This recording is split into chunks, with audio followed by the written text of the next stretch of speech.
calma, algo que todos necesitamos. Vamos a ir hablando de este tema a lo largo del mensaje. Voy a saludar a mi hermano que anda por allá atrás. Y antes de empezar y arrancar a toda velocidad, vamos a ponernos en manos de Dios. ¿Les parece bien? Vamos a orar. Querido Dios, te damos muchas gracias, Padre amado, porque estamos el día de hoy aquí reunidos en tu iglesia, cantándote, adorándote, y en este momento vamos a empezar a escudriñar tu palabra, a ir a tu Biblia, Señor, y te pedimos que nos hables, que de manera clara podamos sentir ese llamado de parte de tu amor, de tu voz llena de amor y misericordia, y que sabemos que tú tienes todo bajo control, Señor, pero a veces se nos olvida y queremos controlarlo nosotros todos. Así que estamos en tus manos y deja esta enseñanza muy clara de parte de ti. En el nombre hermoso de tu Hijo Jesús. Amén. Muy bien. Y sí, esta pregunta de alguna manera se empezó a apoderar de mí hace algunos meses, porque resulta que cada año, desde aproximadamente el año 2013, veníamos haciendo campamentos para los jóvenes. Sin embargo, pues evidentemente nos topamos con la pandemia, y después de pasar 2 años en este tipo de actividades, la realidad es que a pesar de los milagros, del poder que vemos en estos campamentos, del impacto que vemos en todos estos jóvenes que van a ellos, donde cientos de chavos regresan en muchísimas ocasiones verdaderamente transformados, y los servidores que vamos ahí también. Pero bueno, pasan 2 años en que no tenemos estas actividades, y a mí se me empezó a olvidar el poder, la gracia, la misericordia, el amor que Dios nos muestra en ellos. Hasta que llegaron algunos jóvenes y me lo empezaron a recordar, ¿no? Me decían amablemente: Emilio, Katrina, Alan, ¿cuándo es el próximo campamento? ¿No? Y nosotros pues así como, pues ahí luego, ¿no? Todavía está la pandemia, todavía no se puede. Y la verdad es que nos estábamos haciendo, ¿no? Sin embargo, llegó un momento en que lo empezamos a considerar. Y el y sí, pues empezó a meterse en mi cabeza, ¿no? Desperté un día considerando el campamento y dije: ¿y si nos contagiamos todos de COVID en el campamento? ¿Y si sucede algo que salga de nuestro control? Como si nosotros controláramos todo, ¿verdad? ¿Y si no van suficientes jóvenes? ¿Y si esto? ¿Y si aquello? ¿Y si? Y la verdad es que lo que estaba sucediendo es que la ansiedad se estaba metiendo en mi cabeza y en mi corazón. Y no era miedo, no era miedo de lo que pasaría, era ansiedad. Porque la ansiedad y el miedo se parecen, pero no son idénticos. Sabemos hacer campamentos y sabemos hacer las cosas bien en jóvenes. Teníamos varios años haciéndolo y sabemos a qué nos enfrentamos. Si no era ansiedad, era imaginarnos cosas que podrían pasar. Fíjense, el miedo ve una amenaza. Es como cuando tú sales al jardín de tu casa o vas a algún parque y de repente ves a una serpiente, ¿no? Pero de estas que dan miedo, porque hay unas que, los que tienen miedo a toda clase de serpientes se asustan, pero hay unas que verdaderamente pueden dar miedo, ¿no? Unas que tienen muchos colores, que son de tamaño considerable, ¿no? Dices: ay, nanita, ¿no? Esta me va a picar y me va a ir muy mal, ¿no? Entonces, automáticamente estamos diseñados para protegernos cuando vemos el peligro, ¿no? O sea, el miedo nos ayuda de alguna manera. Pero a diferencia del miedo, la ansiedad se lo imagina. ¿Y qué tal? ¿Y si salgo al jardín y hay una serpiente? ¿Y si voy al parque y me encuentro una serpiente? Entonces, por ese y si, dejo de hacer ciertas cosas. ¿Te das cuenta de la diferencia? Y cuando dejo de hacer ciertas cosas, empiezo a perderme grandes bendiciones de parte de Dios a causa de esa ansiedad. Y eso fue lo que a mí me estaba pasando, ¿no? Yo le estaba empezando a dar forma a la ansiedad, ¿no? Y sí, y empecé a encontrar ciertas justificaciones y empecé a tratar de cambiar el concepto de un hermoso momento de 3 días o 4 días dentro de los campamentos, adecuándolo a una forma que, según yo, tenía menos riesgos, ¿no? Entonces dije: bueno, ¿por qué mejor no vamos a un parque? ¿No? Hay muchos parques en Cancún muy bonitos, pasamos un buen rato con los jóvenes, ahí hacemos un montón de actividades, luego regresamos a algún jardín de fiestas donde podemos tener un gran jardín, una buena palapa, una buena alberca, ¿no? Llega la noche, vienen los papás por los chavos, se los llevan a su casa, menos riesgos, al día siguiente nos los traen en la mañana, hacemos actividades en la iglesia y al día siguiente hacemos algo similar, listo, ¿no? Le damos a los jóvenes lo que necesitan, según yo, y todo está bajo control, ¿no? Sin embargo, dentro de la logística que ya teníamos hecha, contratada y pactada, de repente uno de estos jardines nos cancela, ¿no? Y se nos empieza a poner complicado el asunto, ¿no? Y pues yo dije, bueno, esto está fácil, es muy fácil de arreglar. Catrina, Alan, vamos a conseguir otros lugares, hay muchísimos en Cancún. Unos estaban carísimos, completamente fuera del alcance, otros estaban muy chiquitos, otros no cumplían con las condiciones de seguridad que necesitábamos para tantos jóvenes, y de repente se empezó a complicar. Y es ahí cuando empiezas a sentir, ¿no? Al Espíritu Santo literalmente decirte, hey, aquí estoy, llámale al de Jungle Camp, al lugar donde vamos a los campamentos, ¿no? Ya me encargué de algunas cosas, llámale, pero si el lugar está completamente lleno, ¿no? O sea, no hay manera, ya hay muchas personas que están acampando, que le llames, ¿no? Entonces le llamé a esta persona, que es el dueño del lugar, y me dijo, mira, puedes entrar como sándwich entre dos campamentos, uno que se está saliendo y otro que está llegando. Vas a tener que llegar muy pegadito a la hora y te vas a tener que ir temprano con toda tu gente, pero vemos cómo los atendemos.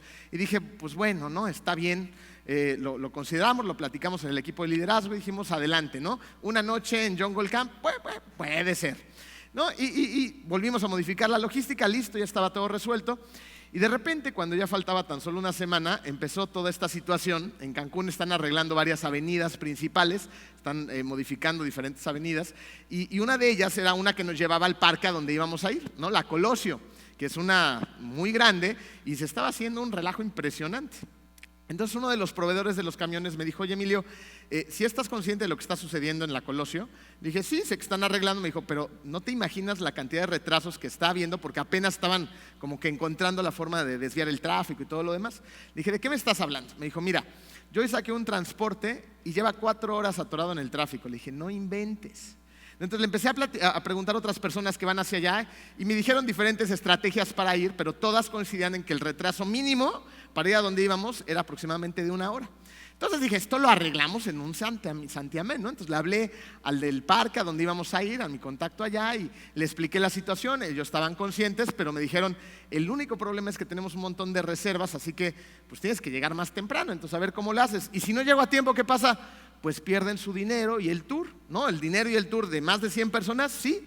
¿Y qué opciones me ofreces? Ninguna, arréglalo como puedas, ¿no? Entonces, problemas por aquí, problemas por allá, nos volvemos a juntar, dijimos, ¿y ahora qué hacemos, no? Ya teníamos todo completamente listo y controlado según nosotros. Y otra vez, ¿no? Ahí está el Espíritu Santo, dice, vuélvele a llamar al de Jungle Camp, ya me encargué. ¿Tú tenías control? ¡Ja! Ya tomé el control yo, Emilio. Vuélvele a llamar. Pero si hay campamentos, me lo dijeron apenas ayer, que le llames. Le llamé por teléfono y me dijo, ¿qué crees? Me dijo, no me lo vas a creer. Me dijo, pero hace como 1 hora me hablaron para cancelarme el último campamento. Puedes venir sin ningún problema y quedarte con toda la gente aquí los 3 días. Y si quieres hasta más. Dije, no, sí. Volvimos a rehacer toda la logística juntas por Zoom, nos juntamos otra vez con todo el equipo, el cronograma. Es mucho trabajo el que se hace para una actividad de 3 días con más de 100 muchachos, ¿no? Y Dios, ¿qué creen? Tenía todo bajo control. Después de hacerle caso a Dios, una paz inundó mi corazón. Nos mandó de campamento con 86 jóvenes y 24 servidores, y grandes cosas pasaron. Pero la realidad, querida iglesia, es que antes de que esa paz llegara, yo ya venía acumulando posibles escenarios imaginarios, ¿no? Ansiedad, desde diferentes trincheras de mi vida. El tema del campamento era un tema más. Yo me encontré hace algunos meses saliendo a correr ahí por su casa y tenía ansiedad. Así que empecé ahí a googlear, ¿no? Mensajes, prédicas, ansiedad, ¿no? Iba corriendo y yo iba escuchando mensajes de diferentes predicadores, pastores, porque estaba inquieto. Me venía sintiendo cansado, cargado, y por más difícil de aceptar, cuando uno le da consejos a las personas que tienen ansiedad, me estaba sintiendo ansioso. Un poco de falta de sueño por aquí, ¿no? Un ojo que te empieza a brincar, la mandíbula, ¿no? ¿Me aprietan? Me empieza a apretar, un poquito más de café, el rush de la piel que te empieza a dar comezón, ¿no? Un poquito de cosas por aquí, un poquito por allá. ¿Les ha pasado? A la mayoría nos han pasado.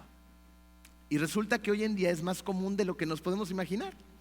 Me puse a hacer la tarea y investigar diferentes cifras y resulta que hay millones de personas en el mundo, esto es una epidemia, que sufre de nerviosismo, agitación, ataques de pánico, fobias y muchos otros trastornos que derivan de la ansiedad. Entonces, ¿por qué? ¿Cuál es la causa de nuestra ansiedad? ¿Qué nos está pasando? Fíjense, los investigadores especulan que el orden social del mundo occidental ha cambiado en los últimos 30 años, escuchen esto, muchísimo más de lo que cambiaron los 300 años anteriores a estos últimos 30 años. O sea, significa que pasaron 300 años y hubo ciertos cambios, ¿no?, en el orden social, en cómo se venía desarrollando las sociedades, las culturas, pero en los últimos 30 todo cambió, muchísimo más que en esos 300. Todo ha cambiado. Y a ti y a mí nos ha tocado vivirlo desde primera fila. ¿No nos cambió la vida desde hace 2 años hacia acá? Radicalmente, ¿no? De repente empezó una epidemia rara en China, ¿no? Y nosotros decíamos, no sé si tú pensaste lo mismo que yo, esto está bien lejos, ¿no? Y han pasado otras cosas y México aquí bien alivianados, ¿no? Y en Cancún menos. Y de repente pasaron creo que un par de meses, cuando ya todos traíamos la necesidad de establecer ciertas estrategias, que todos a su casa, que se cierren las escuelas, los trabajos, las oficinas, home office. Bueno, cambió todo. Y muchas personas empezaron a sufrir ataques de ansiedad. Muchas personas tuvieron conflictos gravísimos en casa, porque ahora tenían que estar todo el día con el esposo, con la esposa, con los niños, ¿no? Se volvió un caos. Muchas personas empezaron a tener ataques de pánico, el orden social se empezó a alterar, ¿no? Y esto era el COVID, ¿no? Tiempo después, ahora hay una guerra, ¿no? Que ustedes dicen está en Rusia, ¿y a nosotros qué?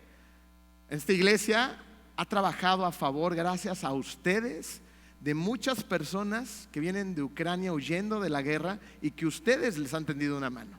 A través de sus diezmos han comprado despensas, se les ha dado alojamiento, se les ha ayudado de grandes maneras. Y hemos llegado a tener aquí filas de gente de Ucrania escuchando la palabra de Dios. Aquí. Las sequías, ¿no?, en el norte de México, que no hay agua en ningún lugar y esto y el otro, ¿no? O sea, sequías, guerra, COVID, o sea, cosas van cambiando todo el tiempo y no se diga la velocidad, ¿no? Porque fíjense, en la época de nuestros abuelos, las noticias importantes podían tardar semanas en las que nos enteraran, ¿no? Bueno, nos enteraran ellos. Hoy en día hay una crisis en Medio Oriente y tú la puedes estar viendo prácticamente en tiempo real. O sea, ya no necesitas esperarte. Estás viendo lo que está pasando en otro continente, al otro lado del mundo, y lo estás viendo en vivo. Entonces, estás entendiendo una crisis cuando ya te estás enterando de otra más. Esto en cuanto a crisis globales, pero ¿qué tal los retos de tu propia vida? No todos tenemos diferentes retos. El pago de la hipoteca, el pago de la renta, la escuela ahorita que ya van a entrar los niños nuevamente, ¿no? Los útiles escolares, las mochilas, bueno, un sinfín de gastos. ¿Has ido al súper últimamente y has puesto atención en cuánto te gastas? ¿No? Yo no sé si a ustedes les ha pasado, pero antes ibas con 1,000 pesos y comprabas cierta cantidad de cosas y ahora vas con 1,000 pesos y compras la mitad, ¿no? O sea, la inflación es una realidad, ¿no? Las situaciones económicas nos están golpeando, ¿no? Y esa es la parte económica, pero ¿qué tal cuando te dicen un diagnóstico que no esperabas escuchar? De esos diagnósticos que a uno le tiemblan las piernas, que uno tiene miedo. Y tienes esa cita con el doctor, te sienta enfrente y dice, tengo algo que decirle. ¿Qué tal cuando le haces frente a una adicción, ¿no? y aceptas que estás batallando contra alguna situación o algún familiar muy querido, te enteras que está batallando con este tipo de cosas? Más los retos del día a día, ¿no? O sea, lo que es cotidiano ya es mucho que decir. Y algunos pensarían que, bueno, pero es que ellos son cristianos, ¿no? Entonces están exentos de la ansiedad. Pero no es así. Se nos ha enseñado muchas veces que la vida cristiana es una vida llena de paz. Y cuando no sentimos paz, entonces asumimos que el problema es interno. Y entonces, fíjate, no solamente te sientes ansioso, sino que ahora también te sientes culpable acerca de tu ansiedad. Y es como entrar en un ciclo, ¿no? O sea, ansioso y ahora me siento culpable porque estoy ansioso, entonces, ¿qué onda con mi relación con Dios, no? Y estoy más ansioso por la culpabilidad y los problemas y empiezo a estar en este ciclo de ansiedad, culpa, preocupación, ansiedad, culpa, preocupación, que parece no tener fin. Y con todo esto en mente es suficiente para cuestionarnos si Pablo estaba en sus 5 sentidos cuando escribió lo siguiente en Filipenses 4:6. Él dijo: no se inquieten por nada. Hubiera sido suficiente, ¿no? Si Pablo nos hubiera dicho: no se inquieten solamente cuando haya una crisis económica. No se inquieten cuando sea domingo en la noche, porque ahí viene la semana, ¿no? O no se inquieten de determinadas formas. Pero él nos dice: no se inquieten por nada. No nos está dando margen. Pero pensemos esto: ¿fue realmente eso lo que él nos quiso decir? ¿No se inquieten por nada de nada?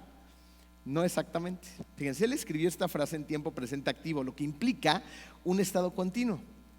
Lo que esto quiere decir es que Pablo quería abordar que la vida no debe de ser experimentada en un estado de ansiedad continua. ¿Por qué? Porque la presencia de la ansiedad es inevitable, pero la prisión de la ansiedad es opcional. ¿Escuchaste claro? La presencia de la ansiedad es inevitable. Todos de alguna u otra manera vamos a experimentar esa ansiedad. Por una mala noticia, por una situación, por una circunstancia, por algo que sucedió. Pero el quedarme ahí a vivir, eso sí que es opcional.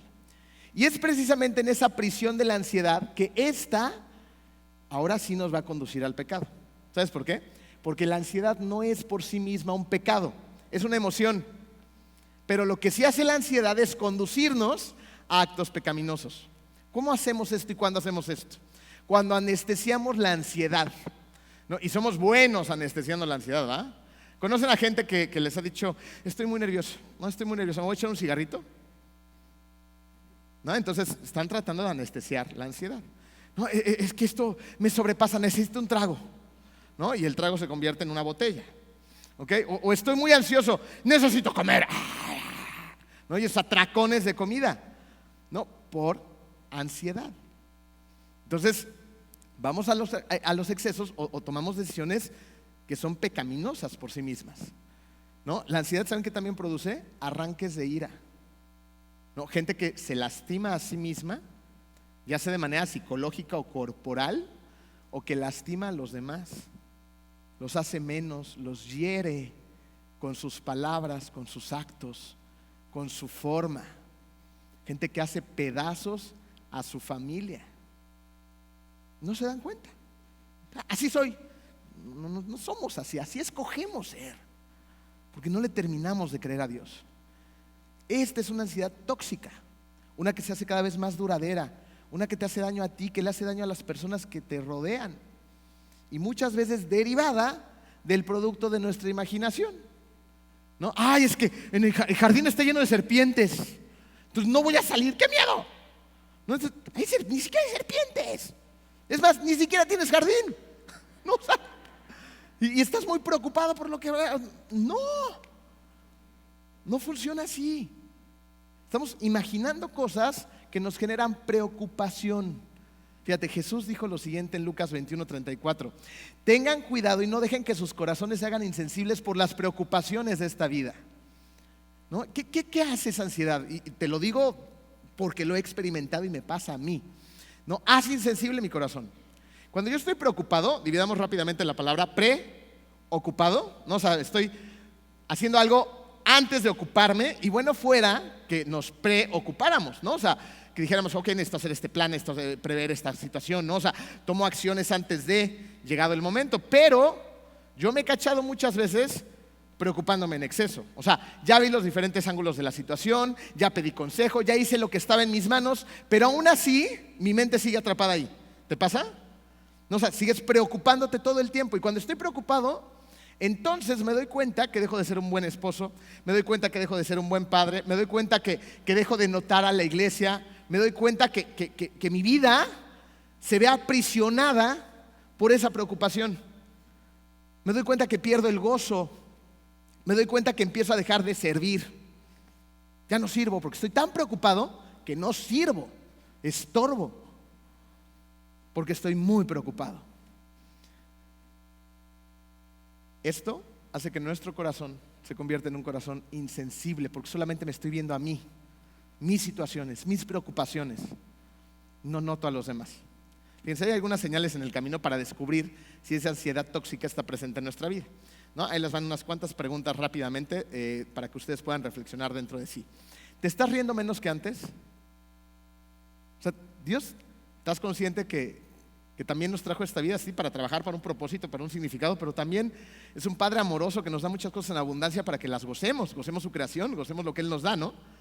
Y tú ya no encuentras el gozo. Es una persona que está convirtiendo en una persona amargada. Eres una persona que hoy en día me concentro en lo negativo solamente, veo todo lo malo, ¿no? Y no veo las cosas buenas de la vida. Eres una persona que hoy en día prefiere quedarse más tiempo en cama. Digo, hay algunos que son bien flojos, ¿verdad? Pero hay otras personas que ahora, ¿no? Como que se han hecho uno mismo con la cama, ¿no? Y ya no tengo ganas, no quiero, me quiero quedar aquí, ¿no? Y no es un tema de un día, es un tema que está volviendo recurrente. ¿Te estás aislando de la gente? ¿Te estás aislando? ¿Ya no quieres convivir con los demás? ¿No? ¿Te sientes ansioso cuando estás con otras personas o en lugares donde hay varias personas? Porque estos son síntomas de una ansiedad tóxica. Y hay muchas otras cosas más. Son tan solo algunos en los que tenemos que pensar. Y si tú contestaste que sí a unos cuantos de estos, entonces tienes que poner mucha atención en lo que nos dice Pablo en Filipenses 4:4 al 8. Dice así: alégrense siempre en el Señor. Insisto, ¿no? O sea, le da una importancia que se destaca. Insisto, alégrense, que su amabilidad sea evidente a todos. El Señor está cerca. No se inquieten por nada, más bien en toda ocasión, con oración y ruego, presenten sus peticiones a Dios y denle gracias. Y la paz de Dios, que sobrepasa todo entendimiento, cuidará sus corazones y sus pensamientos en Cristo Jesús. Por último, hermanos, consideren bien todo lo verdadero, todo lo respetable, todo lo justo, todo lo puro, todo lo amable, todo lo digno de admiración, en fin, todo lo que sea excelente o merezca elogio.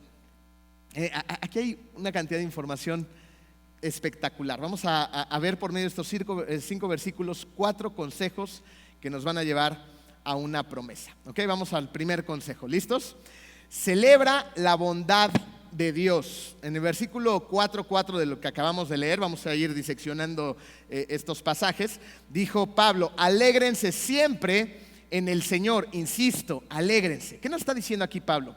Nos está diciendo que no nos enfoquemos en el problema, ¿no? Porque entre más enfocados estamos en ese problema, en ese gigante, ¿no? Más lo ves y más grande se hace, más y más grande. Sin embargo, mientras más ves a Dios, más rápido el problema regresa a su tamaño real. Si yo tengo mis ojos posados en Dios, en lugar de estar tan clavado solamente en el problema, ese problema ahí está, pero va a tener su dimensión original. ¿Ok? Y esto fue exactamente lo que hizo el salmista cuando escribió el Salmo 121 del 1 al 2. Dice: a las montañas levanto mis ojos, ¿de dónde ha de venir mi ayuda? ¿No? O sea, estoy viendo a las montañas y me pregunto, ¿de dónde va a venir mi ayuda? Mi ayuda proviene del Señor, creador del cielo y la tierra. ¿Se dan cuenta de lo que nos acaba de enseñar el salmista? No te enfoques en el problema, enfócate en el creador de todo, en un Señor que es soberano, en un Señor que es poderoso, en un Señor que tiene todo bajo control. No ganamos nada solamente posando nuestra mirada, nuestra concentración, nuestro enfoque, nuestra energía, todo en el problema, pero sí ganamos todo cuando enfocamos nuestros ojos en el Señor. Alguien que aprendió esta lección, ¿no?, de manera muy empírica fue Pedro. ¿Se acuerdan? Esta historia que encontramos en Mateo 14:26, donde están los discípulos, está Pedro en la barca, ¿no? Se están adentrando en el mar de Galilea y de repente llega una tormenta, ¿no?, que está azotando y ellos tienen miedo, ¿no? Y de repente ven una figura humana por ahí caminando sobre el agua, ¿no? Y se asustan, ¿no? Dicen, ¿qué es eso? ¿No? Y aquí dice, cuando los discípulos lo vieron caminando sobre el agua, quedaron aterrados, les dio miedo. Es un fantasma, gritaron de miedo. Pero Jesús les dijo enseguida, ¿qué les dijo? Cálmense, soy yo, no tengan miedo. Señor, si eres tú, respondió Pedro, mándame que vaya a ti sobre el agua. Ven, dijo Jesús. ¿Se imaginan este momento en la vida de Pedro? Pedro bajó de la barca y caminó sobre el agua en dirección a Jesús. Pero al sentir el viento fuerte, tuvo miedo y comenzó a hundirse, ¿no? Pero cuando él dejó de ver a Jesús, de enfocarse en él, en su mirada, en su poder, en sus milagros, ¿no? Y volteó a ver el problema, se veía enorme el problema, entonces se hundió como una piedra y gritó: Señor, sálvame. Mientras Pedro se enfocaba en Jesús, hizo lo imposible, pero tan pronto desvió su mirada de la tormenta, él se hundió. Ahora haz lo tuyo. Si te estás hundiendo, ¿no será que es probable que sea porque estás viendo en la dirección equivocada? ¿Acaso no es Dios soberano sobre todo, incluyendo tus circunstancias? ¿Acaso no es Dios todopoderoso? ¿Acaso no es Dios muchísimo más grande que cualquier problema que tengas? La respuesta es un contundente sí. Él es soberano, Él es todopoderoso, Él es omnisciente, Él es omnipotente. 1 Timoteo 6:15 dice: Dios es el único que gobierna sobre todos. Dios es el más grande de los reyes y el más poderoso de los gobernantes. Así que si Él gobierna y controla todo, entonces Él tiene autoridad sobre cualquier situación que estés enfrentando. Así que alégrate en el Señor mirándolo a Él antes de mirar al problema. Y cuando tú haces esto, entonces estás listo para el segundo consejo. Acércate a Dios y pide ayuda. ¿Ok? Acércate y pide ayuda. El versículo 6 de estos pasajes que estamos estudiando dice: no se inquieten por nada, más bien en toda ocasión con oración y ruego presenten sus peticiones a Dios y denle gracias. ¿Ok? Fíjense, los términos oración, ruego y petición son parecidos, pero tienen importantes diferencias. ¿Ok? La oración es un fervor general. Cuando nosotros oramos, muchas veces vamos en oración y decimos: gracias Dios por todo lo que nos das, gracias por la casa que has puesto para que podamos administrar, por los niños, por la comida, ¿no? Te reconozco que eres un rey enorme, que eres el rey de reyes, ¿no? Tuya sea toda la gloria en el nombre de Cristo Jesús, amén. Ok, fíjense, ahorita en una oración muy rapidita, ¿no? Vamos, le damos gracias por ciertas cosas, le pedimos por ciertas otras de manera general, ¿no? Y vamos a Él, lo alabamos y le rendimos adoración. ¿Ok? Esto es una oración con un fervor general. Pero el ruego sugiere humildad. Somos los que rogamos en el sentido en el que no vamos a hacerle exigencias a Dios. ¿Ok? Para todos los que son papás, no es muy diferente la experiencia cuando uno de tus hijos se acerca a ti y te dice: papá, quiero que me des dinero ahorita porque quiero ir al cine, ¿no? O sea, ¿sí? Pero qué diferencia es cuando él llega a ti y te dice: oye papi, no podría ser posible que, fíjate, van a ir mis amigos, tengo muchas ganas de ir al cine con ellos, porfis, ¿me puedes dar dinero para ir al cine? ¿No? O sea, a lo mejor tu respuesta ya de entrada era: no vas a ir al cine, ¿no? Pero cuando llegan de esa manera, ¿no? Y establecen una especie de ruego humilde, muchas veces lo consideramos y nuestra experiencia con ellos cambia. A cuando llegan orgullosos a exigirnos ciertas cosas, dan ganas de darle un zape. Es decir: no niño, así no se piden las cosas, me las pides bien. ¿Ok? Entonces a veces vamos con Dios de esa manera: Dios, quiero que tú hagas o no hagas, y me lleves o no me lleves. Hay que agarrar la onda. Somos sus hijos, Él es nuestro Padre celestial, creador de todo, que nos ama con todo su corazón. Y debemos ir con esa actitud de un corazón lleno de humildad a rogarle por las cosas que necesitamos como sus hijos. Y ahí es cuando presentamos peticiones humildes. Una petición es una súplica específica, donde le decimos a Dios exactamente lo que necesitamos o lo que queremos. En Lucas 18:41 tenemos un buen ejemplo, cuando un día Jesús le preguntó a un hombre ciego lo siguiente: ¿qué quieres que haga por ti?, le preguntó Jesús. La respuesta era obvia, ¿no? El hombre estaba ciego. ¿Qué necesita un ciego? Ver. Jesús lo sabía, era Jesús, evidentemente que sí. Sin embargo, Jesús quería que este hombre lo dijera sus necesidades específicas. y muchas veces Él quiere lo mismo de nosotros. Y ahora, ¿por qué esto es importante? Hay varias razones, dos rápidamente. Una oración específica es una oración importante. Fíjate, no es lo mismo decirte, Poncho, mañana o en la semana tal vez podríamos vernos, si tienes un tiempo, claro. ¿Ustedes creen que nos vamos a ver? O sea, cuando tú dices eso, ¿qué quiere decir eso? Ahí nos vemos luego, ¿eh? ¿Sucede? En el 99% de los casos no. Es muy diferente a que yo vaya con mi amigo Poncho y le diga, oye Poncho, ¿sabes qué? Tengo una situación, necesito consejo tuyo, necesito explicarte varias cosas, tu consejo es valioso para mí. ¿Me podrías hacer un espacio mañana a las 6 de la tarde en tu oficina? ¿Se dan cuenta la diferencia? Hay una diferencia importante. Y como Poncho es bien buena onda de decir, sí, Emilio, por supuesto, nos vemos mañana aquí a las 6, ¿verdad, Poncho? ¿Ok? Entonces, cambia el contexto de la situación. Cuando presentamos peticiones específicas, Dios está trabajando desde ese momento en la importancia que tú le estás dando a esa situación, no porque Él no sepa, sino porque tú le estás dando importancia a lo que necesitas. ¿Te das cuenta la diferencia? Siguiente, una oración específica es una oportunidad para ver a Dios en acción.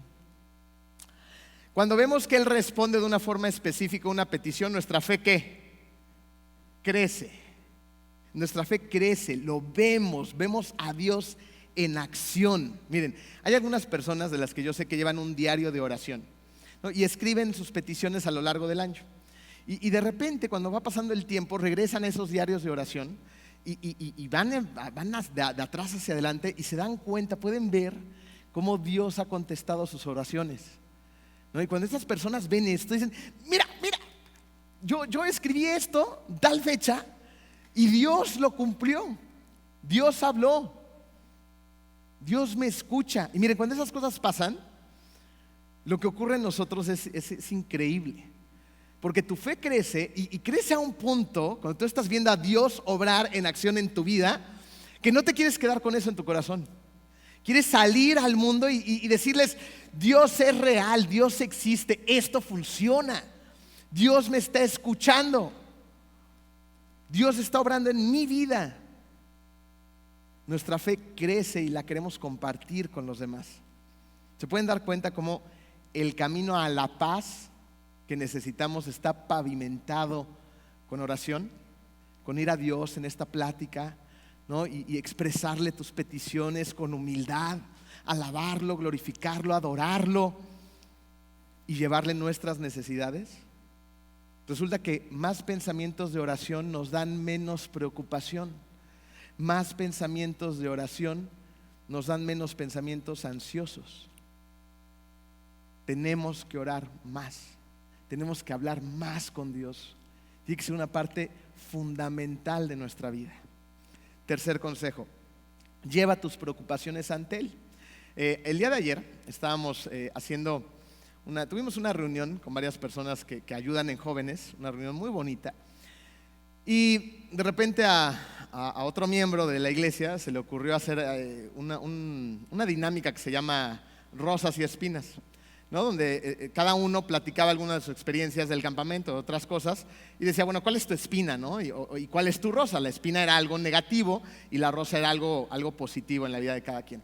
Y algo que llamó poderosamente mi atención es que la mayoría de estos servidores son chavos entre 18 a 30 años y muchos de ellos aceptaban que una de sus espinas era el ser controladores, ¿no? Es que decía, es que yo quería controlar esto y es que no me salió así, es que yo soy controlador y es que yo también soy controladora, ¿no? Y uno tras otro, ¿no? ¿Aquí hay gente controladora? La verdad, somos controladores. Queremos controlar muchas cosas porque creemos que eso nos da cierta paz. Y la realidad es que lo que tenemos que hacer es darle el control a Dios. Dejar que Él haga lo que está dispuesto a hacer por ti. ¿Cuánto tiempo no llevas ya tratando de controlar todo y no puedes? Porque no eres Dios. No vas a poder nunca. Tienes que darle el control a quien le pertenece el control. Si Él controla el universo, ¿tú crees que no puede controlar tus circunstancias? ¿Tú crees que no puede tomar control de tus situaciones? Claro que puede. Lo que pasa es que no le damos el control. ¡Es mío! Y ahí tiene que venir Él y abrirnos la mano para decir, no, no es mío. Déjame obrar. Filipenses 4:7 dice, va a cuidar sus corazones y sus pensamientos en Cristo Jesús. Fue un día después del cumpleaños de mi esposa, el 14 de julio de hace 2 años más o menos, cuando nos atacó el COVID unos días antes. La primera que se infectó, según nosotros, fue mi mamá. Y ella estaba sola en ese momento, viviendo sola, y Jennifer, mi esposa, dijo, hay que traerla a la casa y no importa que todos nos infectemos, total, nos infectamos de una vez todos y listo, ¿no? Entonces yo dije, sí, mi amor, ¿no? Entonces fui por mi mamá, la llevé a la casa y efectivamente a los 3 días todos teníamos COVID. Y mi mamá iba manejando bastante la enfermedad, bastante bien la enfermedad. Uno de nuestros queridos miembros y amados amigos de Comunidad de Fe, el doctor José Luis, nos estuvo asesorando acerca de la enfermedad de mamá y estuvo súper al pendiente de ella, lo cual agradecemos infinitamente, Doc, por ese corazón que Dios ha puesto dentro de ti para servir a esta comunidad. De verdad, gracias por tu vida. Y estaba muy al pendiente de ella, fue a la casa, la revisaba y se vestía de astronauta, ¿no? Para entrar. Y la veía bien, ¿no? Iba evolucionando de una manera adecuada.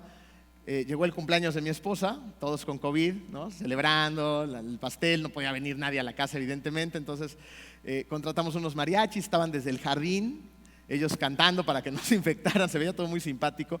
Y mamá, me acuerdo muy bien de esa ocasión, estaba en la barra de la cocina cantando y riéndose y disfrutando, ¿no? Dijimos, ya la libró, era la que más nos preocupaba, ¿no? Por condiciones de su propia salud.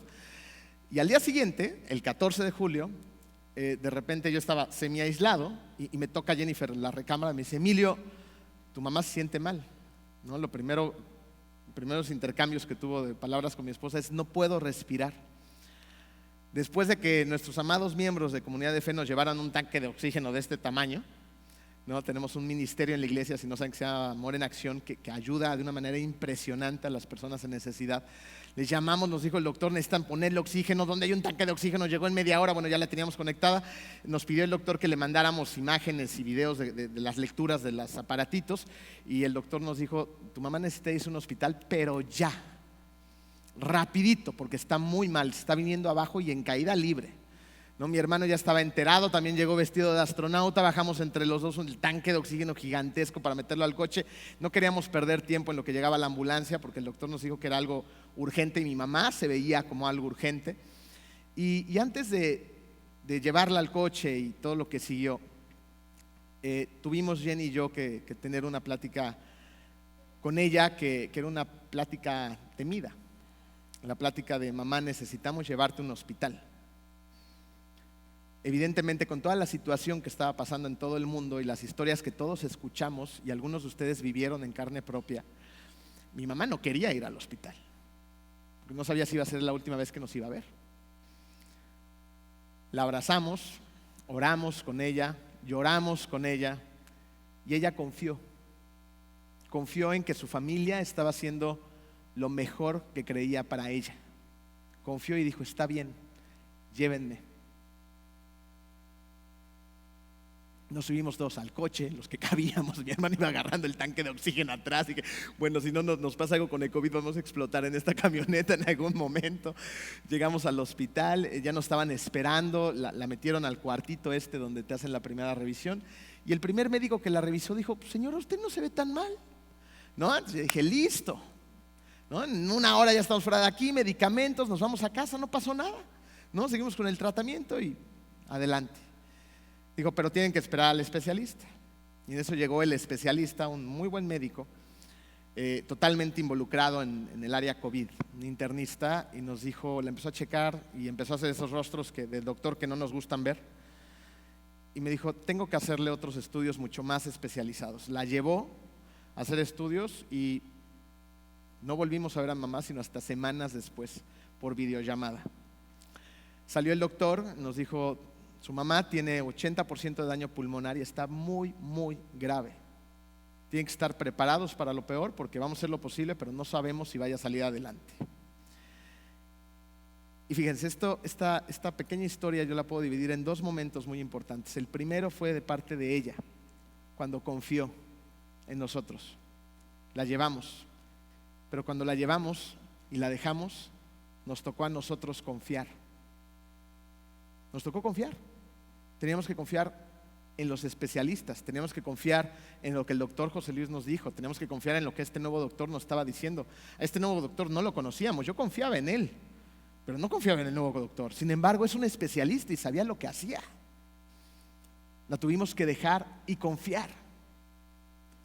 ¿Qué hubiera pasado si yo hubiera querido seguir controlando las cosas? Doctor, pero yo quiero estar junto a ti, yo le voy a ayudar. ¿Tú de qué me vas a ayudar? Vámonos, me estorbas. Sáquenlo de aquí.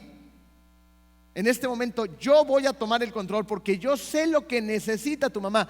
Soy un profesional y soy un especialista. Ese doctor ese día nos dijo algo interesante. Dijo, en diferentes hospitales la tasa de mortalidad es tal. Dijo, mi tasa de mortalidad es tal. Tu mamá la podemos sacar adelante porque sé lo que hago y soy muy bueno haciendo lo que hago. Y sí, mi mamá salió caminando del hospital. El doctor la verdad es que nunca nos cayó muy bien, pero mi mamá salió caminando del hospital. Confiamos. Llevamos nuestro problema, perdón mamá por decirte problema, no, pero llevamos el problema de la enfermedad de mi mamá y se la entregamos al doctor. Confiamos en lo que ellos saben hacer y eso es lo que Dios nos pide que nosotros hagamos también. Que tomemos ese problema, que tomemos esa situación, esa circunstancia, ese dolor, esa enfermedad, lo que sea que te esté pasando o que te vaya a pasar, y se la entreguemos a Él. Confío en ti, Señor, confío. Y yo sé que a lo mejor la respuesta no es la que quiero, porque tal vez mi mamá no salía de ahí. Iba a ser muy duro, pero la voluntad de Dios es buena, es agradable y es perfecta. A veces pasan cosas que a mí no me gustan, que no entiendo, no hubiera querido que sucedieran de esa forma. Pero yo tengo que confiar, a pesar de que el resultado no sea el que yo quiero, en que Dios es soberano, en que Dios sabe lo que hace, por qué los hace y el tiempo perfecto en el que lo hace. Yo hago lo que puedo y luego entrego y confío. Pero mientras tanto, ¿qué hacemos? Mi mamá seguía en el hospital y cada 3 días nos decían que a lo mejor ya no salía de ahí. Entonces vivíamos en un estrés, en una ansiedad constante. Entonces, ¿qué aprendemos de estas circunstancias mientras el problema está sucediendo? ¿Qué nos enseña Dios? Él nos dice que tenemos que reemplazar los pensamientos ansiosos con pensamientos de agradecimiento, de gratitud. Yo cuido sus corazones y sus pensamientos en Cristo Jesús. Él nos cuida. ¿Por qué? Hay una razón. Resulta que Dios toma muy en serio el agradecimiento. Y la razón es esta: que la gratitud nos mantiene enfocados en el presente. ¿Ok? Porque si se dan cuenta y son como yo, o vivimos atrás o vivimos adelante. No, pero no estamos aquí. Ya hemos hablado de eso antes. ¿Ok? Y cuando somos agradecidos, salud, la gratitud nos mantiene concentrados en el presente. ¿Ok? Fíjense, la palabra más común en la Biblia para preocupación es el término griego merimnate, y el origen es merimnao, y es un compuesto de un verbo y un sustantivo. El verbo es dividir y el sustantivo es mente. ¿Las juntamos? ¿No? Dividir la mente. Entonces la preocupación divide nuestra mente, divide nuestra energía, divide nuestros recursos, divide nuestro ser. Nos divide por completo. Sin embargo, cuando no estás dividido en tus pensamientos a causa de la preocupación, de la ansiedad, y te enfocas en la gratitud, Dios, gracias porque tuvimos un ángel, un doctor que nos ayudó en el proceso.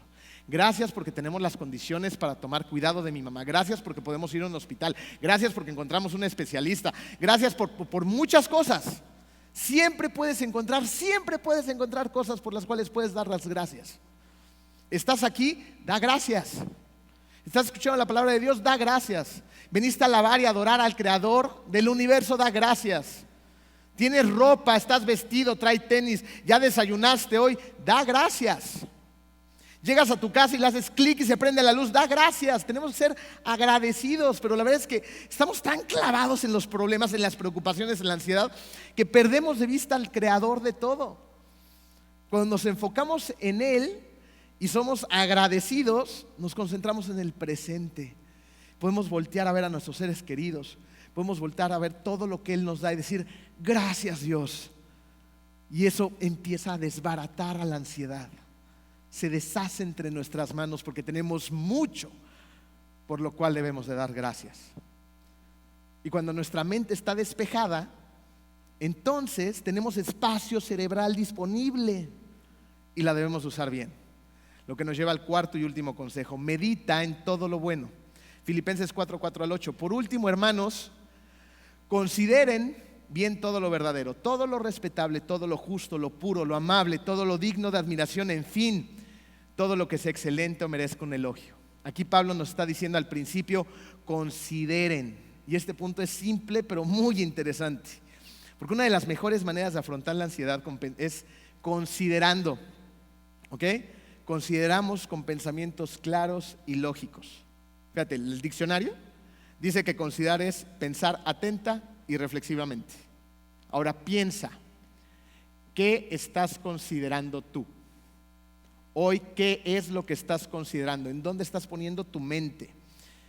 De manera atenta y reflexiva. Porque consideramos generalmente lo malo y no lo bueno. Yo consideré lo negativo cuando estaba planeando el campamento, ¿no? Y si pasa esto y aquello, en lugar de considerar todo lo que sí podía salir bien. Me estaba concentrando en lo que podía salir mal. Así que nuestro amoroso Dios cambió mis planes y gracias a Dios llevó a cabo los suyos.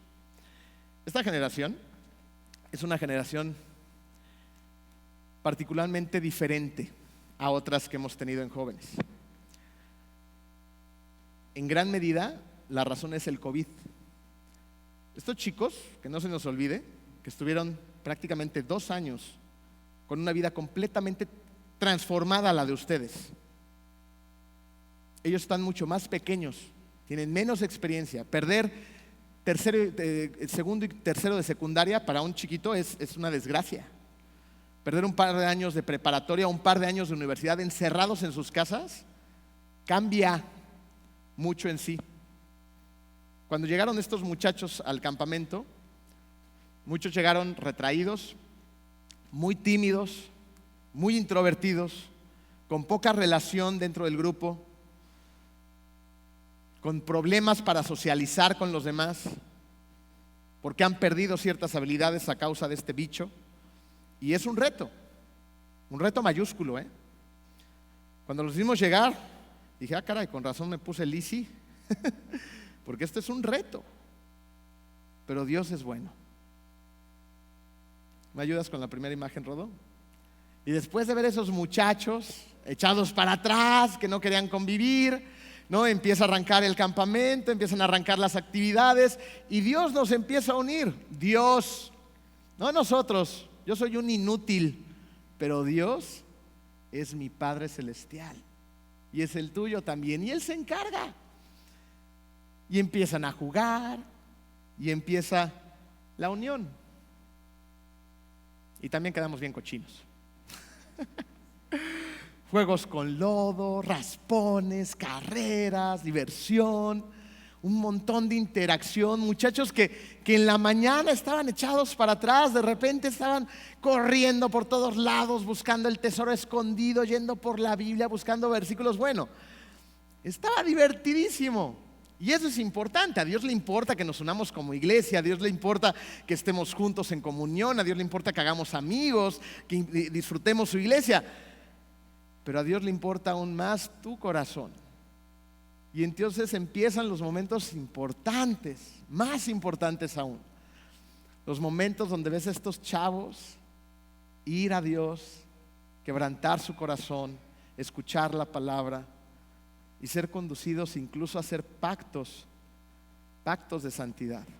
En un mundo donde vivimos en un libertinaje ridículo, cuando tú ves a casi todos, me gustaría decir todos, pero por lo menos casi todos los jóvenes, y hay otro tanto que Dios sigue trabajando en su corazón, pero un 90% de jóvenes pasar al frente y hacer un pacto de santidad después de recibir un taller de 3 horas donde les explicaron de manera detallada qué es la santidad, cómo se lleva a cabo, ¿no? El valor de la santidad, la fuerza de la santidad, la importancia de ella, ¿no? Y que les lancen un pacto y ellos de manera voluntaria se acerquen al centro y levanten sus manos y digan: yo quiero hacer un pacto de santidad donde voy a cuidar mi cuerpo, mis manos, mis ojos, mi espíritu, donde no lo voy a contaminar. Yo quiero ser parte de ese pacto.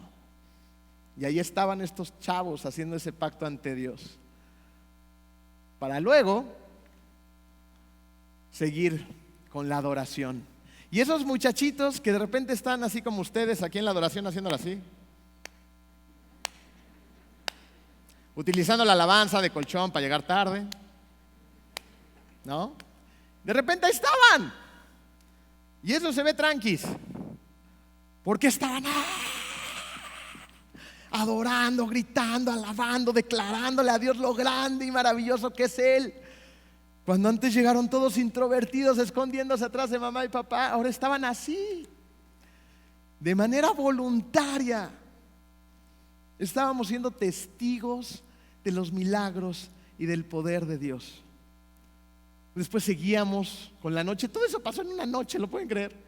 Seguíamos con la noche y fuimos a la fogata donde les explicó Kat y Alan acerca del sacrificio enorme de Jesús en la cruz, de cómo llegó a este mundo y llegó en ese pesebre lleno de inmundicias, ¿no? El rey hecho hombre, ¿no? Un bebito indefenso, y luego fue creciendo y llegó un momento en el que empezó su ministerio y se bautizó y empezó a trabajar de manera activa para llevar las buenas nuevas, para que estuviéramos el día de hoy tú y yo aquí.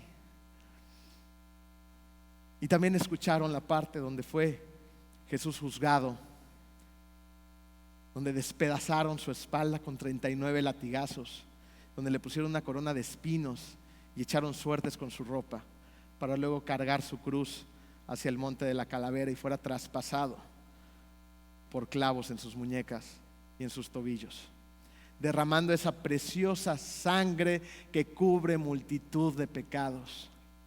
Y ellos estaban entendiendo y estaban llevando esos pecados dentro de sí a clavarlos en la cruz, cubiertos por la sangre de Cristo. Y luego seguía la noche. Rodo, seguía eso. Y miren qué maravilla, un montón de muchachos entendiendo lo que significa el bautizo, murieron a su vieja carne, a su vieja naturaleza, y renacieron como nuevas criaturas, listas para proclamar el evangelio. Y un día ellos serán los que vayan a ser discípulos por todas las naciones. Al final, esos muchachitos tímidos llegaron aquí y se veían más o menos así.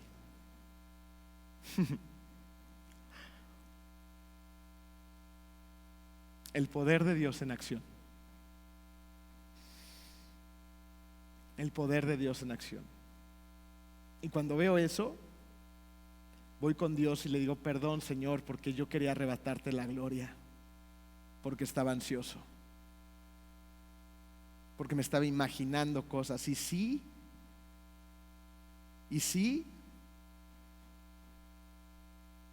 pero cuando confiamos en Él, hacemos lo que nos toca, porque sí nos toca hacer cosas, y le dejamos el resto a Él. Vemos cómo Él se encarga de nuestra ansiedad. Nuestra ansiedad pasa y grandes cosas pasan. Y así nos lleva a su promesa, el versículo 7.